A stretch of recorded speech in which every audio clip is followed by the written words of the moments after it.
Certa vez, em uma tarde nublada nos jardins do Templo do Céu, em Pequim, conheci um homem de mais de 80 anos. Tinha o corpo frágil como o galho de um salgueiro, mas seus olhos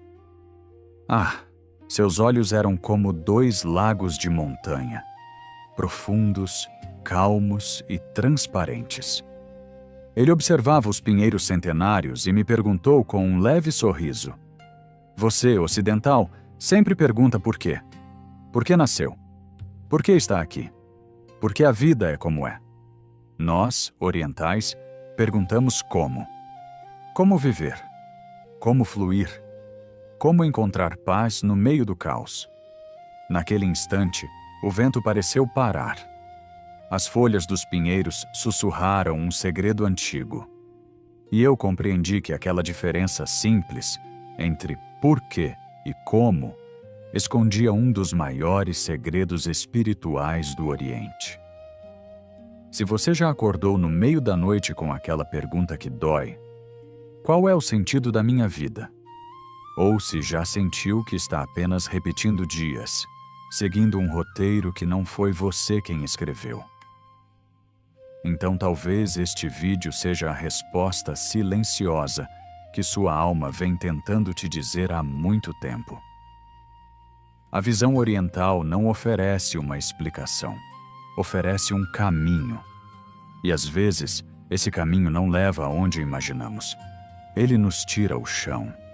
Mas é justamente quando o chão desaparece que descobrimos que podemos voar. O taoísmo.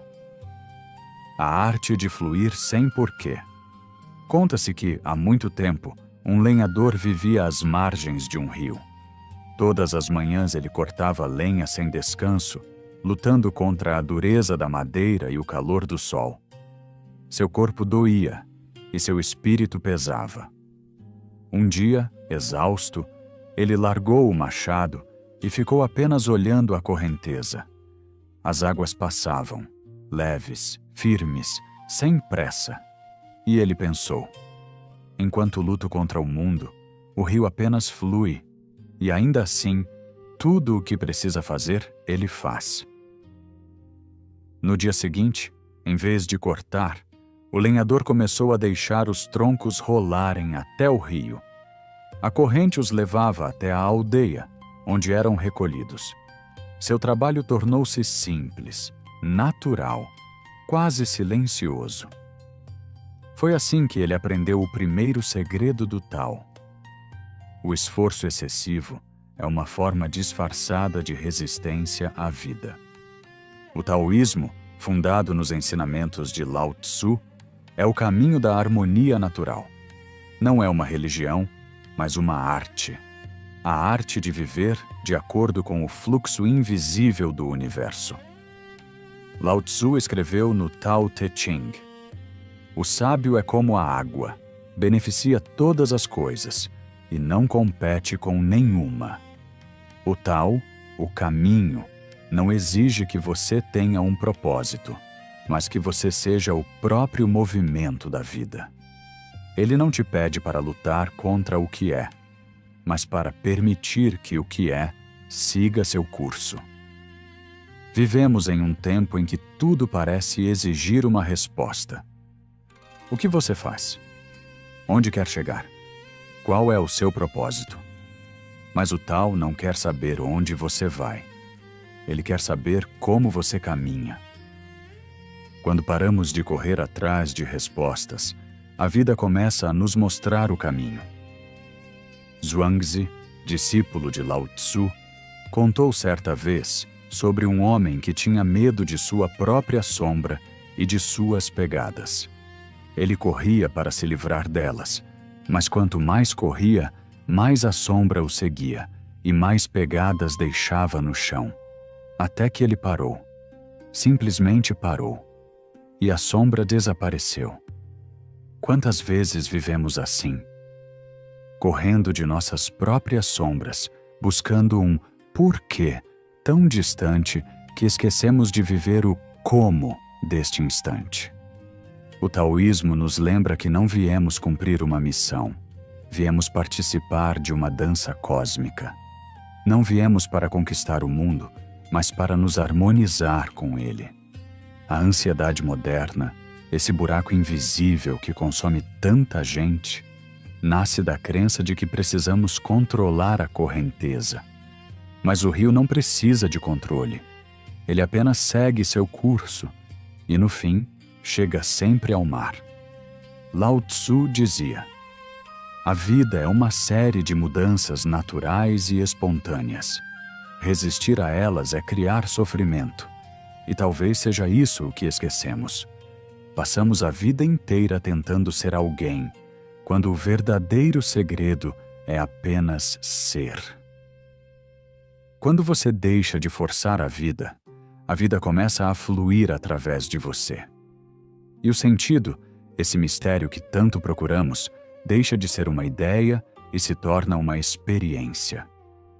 O lenhador do rio não descobriu seu propósito cortando mais lenha. Ele o descobriu quando parou de lutar.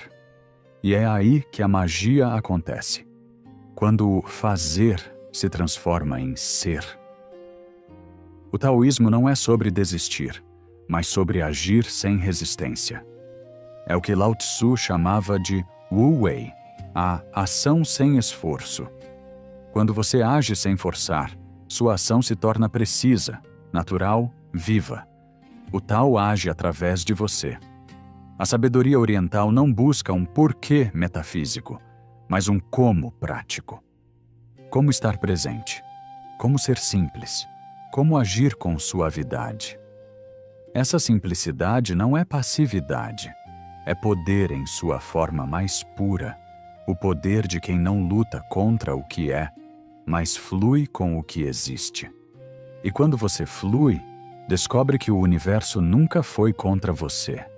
Ele apenas esperava que você parasse de lutar. O budismo, o despertar do sonho. Conta-se que certa vez, um homem foi atingido por uma flecha envenenada. Seus amigos correram para ajudá-lo, chamaram um médico, mas o homem, agonizando, recusava o tratamento. Ele queria saber primeiro: quem me atingiu? Era homem ou mulher? De que tribo veio? O arco era de bambu ou de sândalo? Enquanto fazia perguntas, o veneno se espalhava em seu corpo. E o homem morreu, sem jamais permitir que a flecha fosse retirada. Essa é a parábola da seta envenenada, contada por Buda há mais de 2.500 anos. E ela fala sobre todos nós. Passamos a vida querendo entender o porquê. Por que sofro? Porque isso aconteceu comigo. Porque a vida é injusta. Mas enquanto perguntamos, o veneno continua agindo e nos mata lentamente. O budismo nos convida a algo muito mais direto. Não pergunte de onde veio a flecha. Retire-a. Essa é a essência do caminho de Buda. A vida não é um enigma a ser decifrado, mas uma experiência a ser compreendida por dentro. Buda não falava sobre um Deus, nem sobre uma missão cósmica. Ele falava sobre sofrimento, dukkha, e libertação, nirvana. Sobre entender a natureza da mente, essa força invisível que cria tanto o paraíso quanto o inferno dentro de nós. Ele dizia: tudo o que somos é resultado do que pensamos. A mente é o criador e o destruidor do mundo. Certa vez, um jovem monge perguntou ao mestre: por que minha mente é tão agitada? Quanto mais tento controlá-la, mais turbulenta ela fica. O mestre respondeu com um sorriso: porque você tenta controlar o vento com as mãos. Observe-o, e ele cessará sozinho. O budismo é isso, a ciência do observar, a arte de ver sem julgar, de sentir sem se agarrar, de permitir que o vento interno encontre seu próprio repouso. Em seu núcleo, o budismo revela as 4 nobres verdades. 1. A vida contém sofrimento. 2. O sofrimento tem uma causa, o desejo, e o apego. 3. Há um caminho para cessar o sofrimento. 4. E esse caminho é a via do meio, o equilíbrio entre o prazer e a negação. Mas essas verdades não são dogmas. São convites à observação direta. Buda nunca pediu para acreditar. Pediu para ver por si mesmo, porque a libertação não é transmitida, ela é vivida. O budismo nos ensina que o sofrimento nasce do apego, à identidade, aos desejos, às certezas. E o mais sutil de todos esses apegos é o apego à ideia de eu. Buda dizia: não há um eu fixo.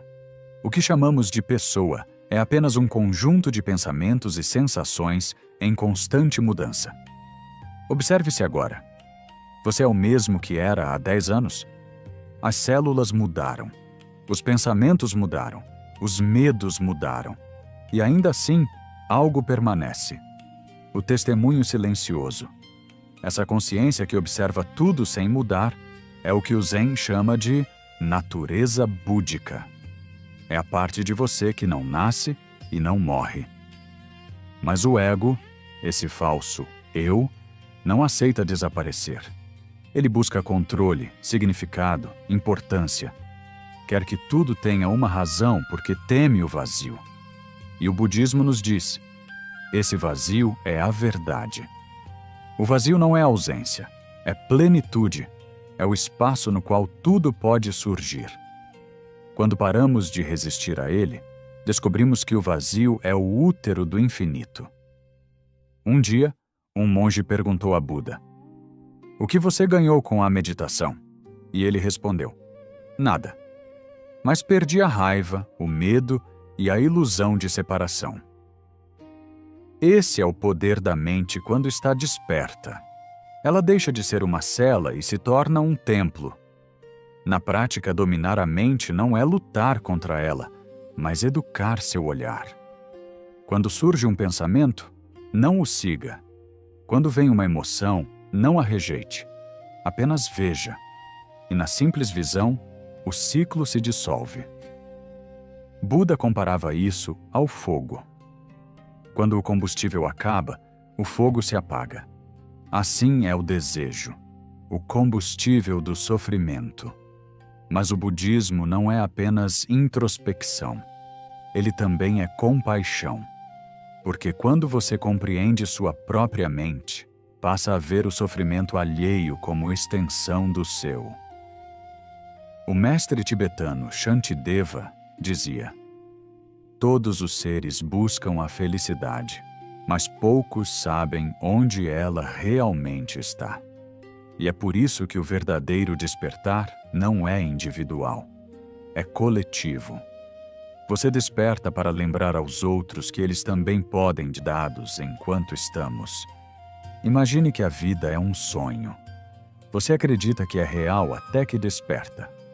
O despertar não muda o sonho, mas muda quem sonha.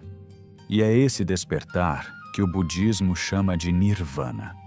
Não um lugar, mas um estado de liberdade interior. O budismo é o caminho do meio entre o fazer e o ser, entre o desejo e a renúncia, entre o ruído e o silêncio. Quando paramos de buscar respostas e apenas observamos, descobrimos que o sentido da vida não está no porquê, mas no como.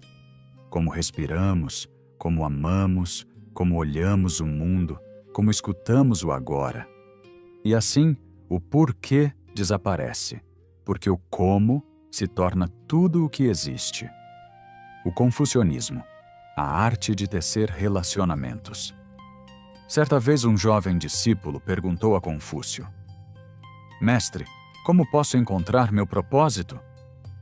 Confúcio, sentado sob uma cerejeira em flor, respondeu sem pressa: Cuide do seu pai, respeite sua mãe, e o propósito virá até você. O discípulo pareceu confuso. Ele queria respostas grandiosas, como as que os sábios de outras escolas davam. Mas Confúcio apenas sorriu. O céu fala através dos gestos simples. Quando você aprende a servir, aprende a viver. O confucionismo nasceu num tempo de caos. A China estava dividida por guerras e ambições. Reinos lutavam por poder, famílias se desintegravam e o tecido social estava em ruínas. Foi nesse cenário que Confúcio olhou para o sofrimento humano e viu um padrão. As pessoas tinham perdido o ritual da harmonia. Elas queriam mudar o mundo, mas tinham esquecido de mudar o tom de voz com que falavam em casa. Queriam governar o império, mas não conseguiam governar suas emoções. Confúcio acreditava que a ordem do mundo começa no coração do homem. Por isso ele dizia: cultiva-te, e tua casa será ordenada. Ordena tua casa, e tua cidade prosperará. Ordena tua cidade, e haverá paz no império. Essa visão é o oposto do impulso moderno de buscar fora o que ainda não nasceu dentro. O confucionismo é um retorno ao essencial. Não é o por que estamos aqui, mas como vivemos com os outros enquanto estamos aqui. Há uma história antiga sobre um homem que buscava o sentido da vida nas montanhas. Jejuou, meditou e esperou por sinais divinos. Um dia, desceu até a aldeia para buscar água e viu uma mãe penteando o cabelo da filha ao amanhecer. Havia tanta ternura naquele gesto, tanta presença silenciosa, que ele se ajoelhou e chorou. Naquele instante, entendeu. O sentido que busquei nas montanhas estava nas relações que abandonei. O confucionismo nos ensina que a vida é como um tecido sagrado, e cada relação é um fio. Se um se rompe, o pano enfraquece. Se os fios se entrelaçam com respeito e virtude, a existência se torna bela e duradoura. Por isso, Confúcio falava dos 5 relacionamentos fundamentais: entre governante e súdito, entre pai e filho, entre marido e esposa, entre irmãos e entre amigos. Mas esses não são papéis rígidos, são espelhos. Em cada relação, você aprende uma virtude diferente. Do pai, aprende o dever, do amigo, a lealdade, do parceiro, o equilíbrio, e de si mesmo, a humildade. Para Confúcio, viver é praticar a virtude em movimento. Ele chamava isso de Ren, humanidade, benevolência, compaixão viva. Não é um conceito filosófico, é uma maneira de estar no mundo. Quando você fala com gentileza, ouve com atenção e age com honestidade, você está em Ren. E quando a humanidade se torna natural, a ordem nasce espontaneamente, como flores que se abrem com o sol, sem esforço, sem comando. Mas Confúcio também ensinava o Li, o ritual, a disciplina, a forma externa da virtude. Para ele, a espiritualidade sem prática é como um vaso sem água. O Li é o modo como expressamos o Ren no mundo. Cumprimentar com respeito, agradecer com sinceridade, respeitar o silêncio do outro, lembrar-se dos ancestrais. É o gesto que dá corpo à alma. Em uma era de velocidade e distração, o confucionismo soa quase radical. Ele nos pede algo simples e por isso tão difícil. Pare. Honre o momento. Honre o outro. Há um provérbio antigo que diz: o homem nobre não busca brilho, busca coerência. Coerência entre o que pensa, o que sente e o que faz. Esse é o verdadeiro domínio da mente no caminho confuciano. Uma vez, um discípulo perguntou a Confúcio: Mestre, o que é a sabedoria? E ele respondeu: saber o que você sabe e reconhecer o que não sabe. Essa humildade cognitiva é o que o Ocidente chama de virtude intelectual. Mas no Oriente, ela é uma forma de paz. Quando aceitamos que não precisamos saber tudo, o coração se abre para aprender. E aprender, no confucionismo, é um ato sagrado. Para o mestre, o verdadeiro sábio não é o que se isola do mundo, mas o que caminha entre as pessoas como um espelho silencioso. Ele não brilha por si, mas reflete o brilho dos outros. É assim que Confúcio une o céu e a terra. O céu representa a ordem cósmica, o tal invisível. A terra é a humanidade concreta, o campo onde semeamos nossas ações. O homem virtuoso é a ponte entre os dois. Um velho ditado chinês diz: quando o coração está em paz, o lar floresce. Quando o lar floresce, a nação prospera. Quando a nação prospera, o mundo encontra harmonia. Essa cadeia de influência começa em um ponto: a mente. Confúcio não falava de controle, mas de direção. A mente humana é como uma lâmpada. Se a luz estiver voltada para dentro, ilumina a alma. Se estiver voltada para fora, dissipa-se no mundo. Mas Confúcio também sabia que a virtude não é perfeita. Mesmo o homem mais justo tropeça. Por isso ele dizia: a maior glória não está em nunca cair, mas em levantar-se todas as vezes que caímos. A sabedoria confuciana é humana, não divina. Não busca anjos, busca pessoas inteiras, falhas, contraditórias, mas dispostas a se refinar, como o jade que brilha após ser lapidado. Talvez seja por isso que o confucionismo permanece tão atual. Ele nos lembra que o verdadeiro propósito não se encontra nas alturas, mas na convivência, no gesto, no cuidado. O sentido da vida, dizia o mestre, não está em descobrir o céu, mas em viver de modo que o céu se revele através de nós. Assim como o taoísmo nos ensina a fluir e o budismo nos ensina a despertar, o confucionismo nos ensina a pertencer, fluir com o universo, despertar da ilusão, pertencer à humanidade. 3 caminhos, uma mesma montanha. Quando os 3 caminhos se encontram, há um ditado antigo no Oriente que diz: existem 1000 caminhos que levam ao cume da montanha, mas a vista lá de cima é sempre a mesma. O taoísmo, o budismo e o confucionismo são 3 trilhas que conduzem o buscador ao mesmo horizonte, um lugar onde o propósito não é algo a conquistar, mas algo a recordar. Lao Tzu nos sussurra: flua com o que é, e tudo virá até você. Buda responde: veja o que é, e o sofrimento cessará. E Confúcio completa: honre o que é, e a harmonia florescerá. 3 vozes, 3 modos de olhar a mesma vida, 3 portais para o mesmo despertar. O taoísmo nos ensina o Wu Wei, o agir sem esforço, onde a vida deixa de ser uma batalha e se torna uma dança. O budismo nos mostra o Sati, a atenção plena, onde a mente se silencia e o presente se revela como templo. E o confucionismo nos lembra o Ren, a humanidade viva, onde o amor se manifesta no cuidado e no gesto. Fluir, despertar, cuidar. Essas são as 3 respirações da alma oriental.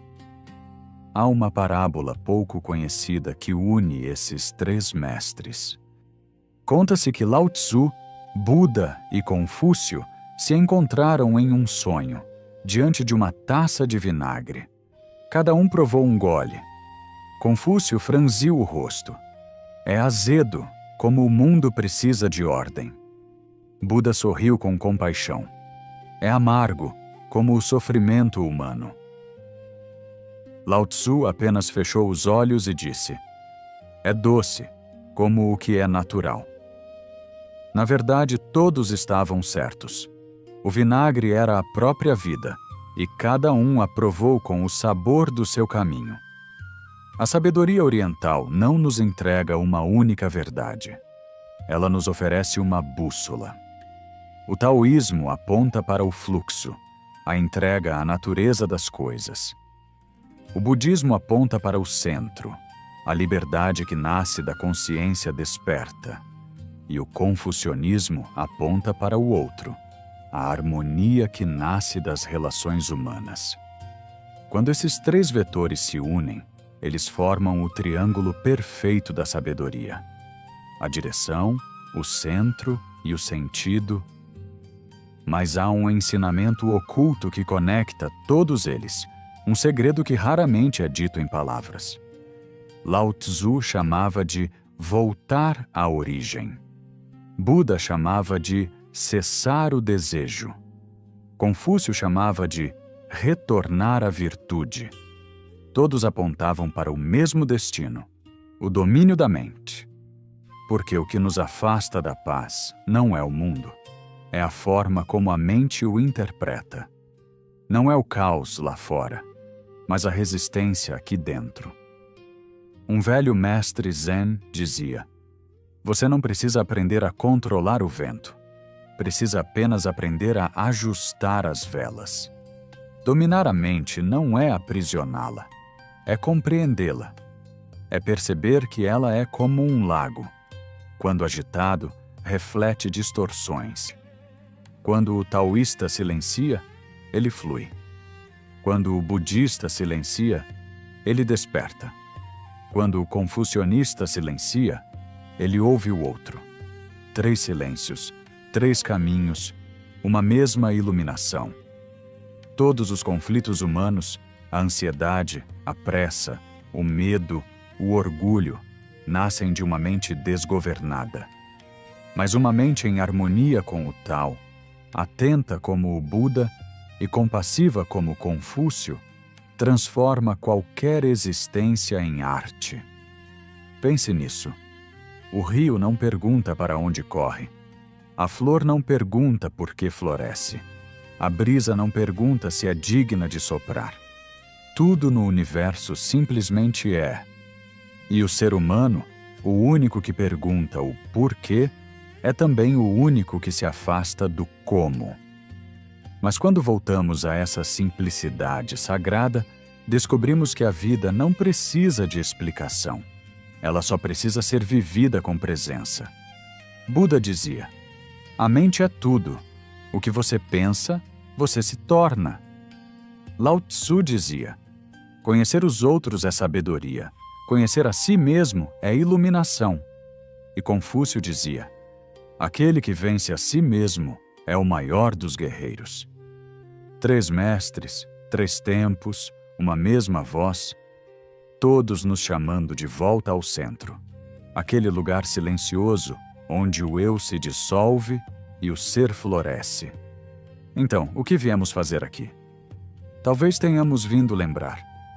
Lembrar que o sentido da vida não está nas perguntas, mas na qualidade da presença.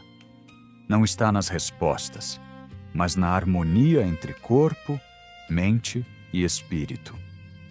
Viemos aprender a fluir como Lao Tzu, a acordar como Buda e a amar como Confúcio. E quando esses 3 se unem dentro de nós, o porquê desaparece, porque o como se torna sagrado. Agora eu te pergunto, como você tem vivido seus dias? Fluindo ou lutando? Acordado ou sonhando? Conectado ou distraído? Durante as próximas 3 semanas, tente praticar o que os 3 mestres ensinaram. De manhã, pratique o fluir de Lao Tzu. Sinta o movimento da vida sem resistência. À tarde, pratique a atenção de Buda. Observe seus pensamentos sem julgá-los. À noite, pratique a compaixão de Confúcio. Abrace o outro como parte de você mesmo. E depois, volte aqui. Conte nos comentários. O que mudou quando você trocou o porquê pelo como? Se este vídeo tocou algo em você, Compartilhe-o com alguém que também busca o caminho e se inscreva no canal se ainda não for inscrito. Talvez seja esse o modo do universo te usar para despertar outra alma. E lembre-se do que Lao Tzu escreveu há mais de 2000 anos. A jornada de 1000 milhas começa com um único passo. Que o seu passo seja hoje. Que sua mente seja o espelho do céu. E que o seu coração, como o rio, nunca pare de fluir. Namastê.